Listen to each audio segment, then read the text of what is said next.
ज्ञान खाली बात करने का नहीं है। ज्ञान खाली बात करने का नहीं है, पर प्यार करके दिखाना है। उसके बदले हमको हजारों ब्लेसिंग्स मिलेंगी।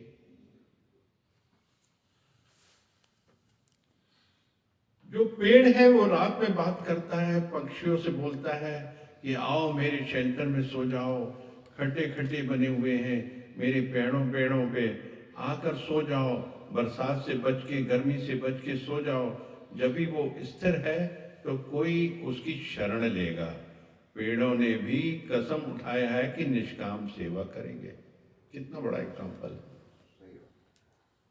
जो स्थिर है वही तो शेल्टर देगा।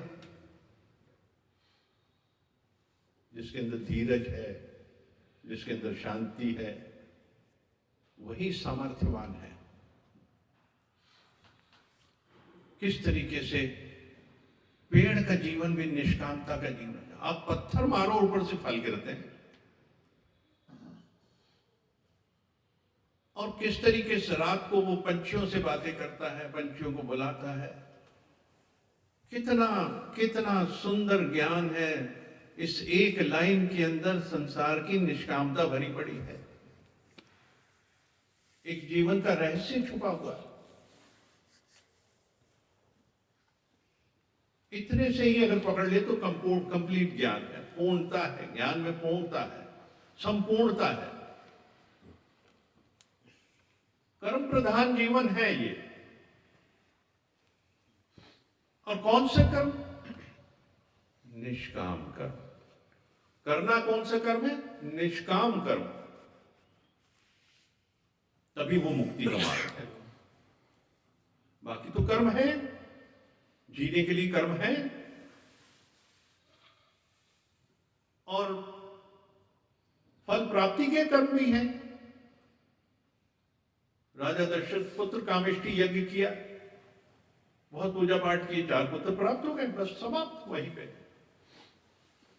जिसने निष्काम कर्म किया वही मुक्ति के मार्ग पे आगे बढ़ा, उसी की मुक्ति हुई है जिसने निष्कामता से किया। जिसे किसी चीज की एक्सपेक्टेशंस नहीं है, किसी को उम्मीद नहीं, कोई चीज चाहिए नहीं उसके बदले में, करते जाना करते जाना करते जाना, वो है जीवन का लक्ष्य। मनुष्य का जन्म इसीलिए हुआ है कि निष्काम कर्म करके तुम मुक्त हो। क्योंकि अभी तक तो कर्म करते आए हो, अभी तक तो कर्म किए इसलिए शरीर मिला। कर्म जो विकारों से जनित थे, वो कर्म किए जो विकारों से जनित थे। तो विकारों से जनित कर्म से जन्म मरण में जीवन आता होता रहता है, चोला बदलता रहता है, चोले के बाद चोला। क्योंकि जब तक इस धरती पे कर्म से कर्मातीत जीव नहीं होगा, तब तक स्वतंत्र होके परम धाम को, परम सत्ता के साथ, उस ज्योत से साथ ज्योत मिलके एक होना पॉसिबल नहीं है। क्योंकि आप अपने ऊपर इतना वजन लोड करके जाओगे जिसकी आपकी वहां जगह नहीं है उनके पास आपको संभालने की। आप जो वजन है इसको यहीं छोड़ के आइए। जितना वजन आपने शहर इस संसार से भर लिया है, सामान समेटा 100 बरस का, पल भर की कोई खबर नहीं। ये भी इकट्ठा कर ले, वो भी इकट्ठा कर ले। तुमने वहां जाने के लिए क्या इकट्ठा किया? परमार्थ किया, प्यार किया, सबके सबसे करुणा की, सबके सबके प्रति संभाव रखा। ये आपके साथ जाएगा तो आपको वहां पे इस करेंसी में इजीली आपको एंट्री मिलेगी वहां पे। क्योंकि परमात्मा की करेंसी यही है। वहां डॉलर नहीं चलते, रुपए नहीं चलते, पाउंड नहीं चलते हैं, वो सब यही रह जाते हैं। वहां जाने के लिए आपने कितना सिमरन किया, आपकी बुक के अंदर, आपके रिकॉर्ड में कितना जमा खर्च है, वो परमात्मा के खाते में जमा होता जाता है। आपके पास कुछ नहीं रहता है। और ये धन दौलत आपके पास रहती है, रुपए और डॉलर, संपत्ति, धन, ये यहां रहती है। और वो जो आप निष्काम करते हैं वो परमात्मा के खजाने में चले जाते हैं। तो जीवन का लक्ष्य यही है, निष्कामता हर चीज में। प्रेम करो, भक्ति करो, सेवा करो, कुछ भी करो, निष्कामता से होना चाहिए। उसके अंदर आपका भाव होना चाहिए। तुरंत उठ के जो करना है काम, देखो कई लोग निष्काम सेवा किस तरीके से करते हैं, अपने आप उठ जाते हैं, हर काम करने लगते हैं। संत लोग उठ के, कोई उस पर कोई एक्सपेक्टेशन नहीं होती उसमें, कोई भाव ऐसा नहीं, क्योंकि वो जीवन का एक नियम है जिसको हमको फॉलो करना है, जो हर जीव को करना है।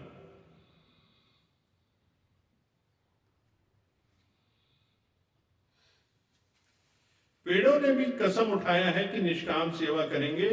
निष्काम सेवा प्रकृति करती है। पेड़ कुछ देता है तो उसके बदले में कुछ लेता नहीं है। सूरज, हवा, पानी सब देते हैं, मनुष्य खाली कुछ देता है तो वापसी में उम्मीद रखता है। पेड़ में पानी कोई और डालता है, फल कोई और तोड़ता है, खाता कोई और। मथुरा में 10,000 पुराने पेड़ हैं, रात में राधा कृष्ण बन जाते हैं, दिन में पेड़ बन जाते हैं। यहां का यहां ही मेरे चमत्कार है, मिरेकल है, यहीं के यहीं वो मिरेकल मिलता है, यहीं के यहीं वो चमत्कार है। प्यार की एनर्जी से पेड़ को भी 5,000 10,000 जिंदगी मिल सकती है। कितनी बड़ी बात है। पेड़ के नीचे हम किसी का परचिंतन करें, अपशब्द दें, तो पेड़ हमारी नेगेटिविटी तो ले लेता है, पर वो भी सोचेगा कि ये भाई कुछ देकर तो नहीं गया, बल्कि वातावरण दूषित किया इसने, दूषित किया इसने। सुनते हैं, देखिए, वनस्पति, जड़, चेतन, हर एक में परमात्मा का वास है, उसका स्वरूप है, कण कण में बसता है। वनस्पति भी सुनती है। आप देखिए, संगीत बजाएंगे तो खुशहाल हो जाती है, एक धुन सी निकलती है, वो ऑक्सीजन छोड़ने लगते हैं। एरेका पाम जो रात के समय देखिए, दिन में आपके ऑक्सीजन छोड़ते हैं, घरों के अंदर लगाते हैं उनको, पौधों को। कोइयों को हाथ लगाओ तो मुरझा जाते हैं, वो भी स्वतंत्र रहना चाहते हैं, सबके लिए सब कुछ देना चाहते हैं। इसीलिए कहते हैं, फूल कुछ इस तरह तोड़ ए बागवान, शाख हिलने ना पाए ना आवाज हो, वरना गुलशन में फिर ना बहार आएगी, हर कली का कलेजा दहल जाएगा। फूलों को भी कहते हैं कि इतने प्यार से, कोमलता से तोड़ो कि वो शाख ना हिले उसकी, वही तो गुलशन में बहारें नहीं आएंगी, क्योंकि हर कली का कलेजा दहल जाएगा। बहुत गहराई इसके अंदर समझना है इसको, सारी चीजों को। कोई भी काम करो, आहट नहीं होनी चाहिए, शांति होनी चाहिए, संपूर्ण शांति होना चाहिए कि आसपास को भी उसकी भनक ना हो, इतनी शांति होना चाहिए।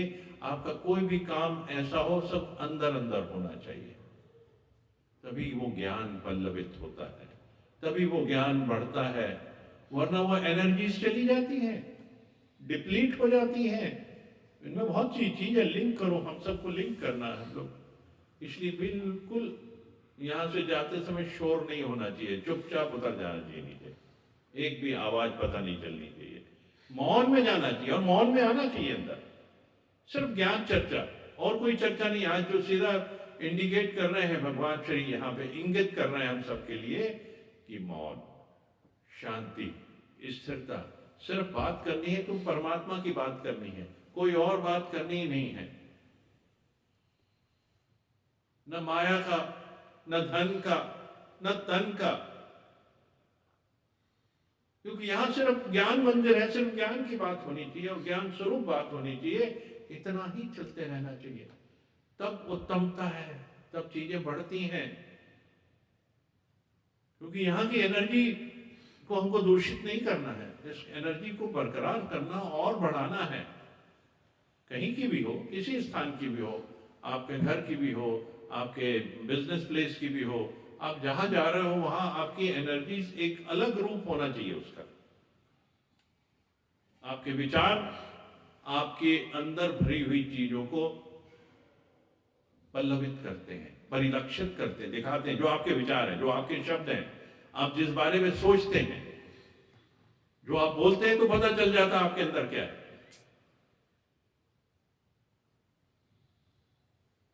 इसका बड़ा ध्यान रखना है। कहां क्या बात हो, कितनी हो, मौन में, बहुत शांति, बहुत छोटी बात, एलोबरेट नहीं करना उसको बहुत ज्यादा, किसी चीज को, सीमाएं सीमित होनी चाहिए।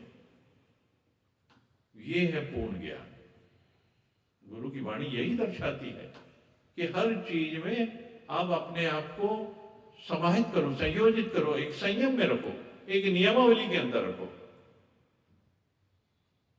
इसलिए जब हम ज्ञान मार्ग पे चलते हैं तो हमें सिर्फ ज्ञान की ही बात करनी है, संसार की बात नहीं होनी चाहिए।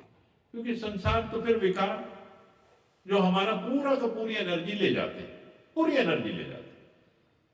कोई दो शब्द कह दिए, वो लग गए, या आपने कह दिया किसी को लग गए, वो दुखी हुआ, तो वो आपके ऊपर असर आएगा, उसका असर आपके ऊपर आएगा।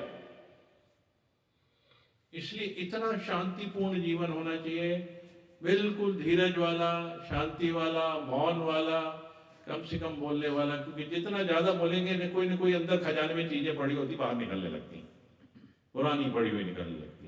तो इसलिए हम अपने जीवन को उतना करें, छोटा करें, और संसार भी छोटा करें। बस वही जीवन है, वही सीख है। आज तो पूरी चर्चा यही है, निष्कामता, निष्काम जीवन। निष्काम तभी है जब कोई चीज की फल की इच्छा ना हो उसके अंदर। तो हर एक चीज में है, जितनी बात हुई है सब निष्कामता के लिए हुई है।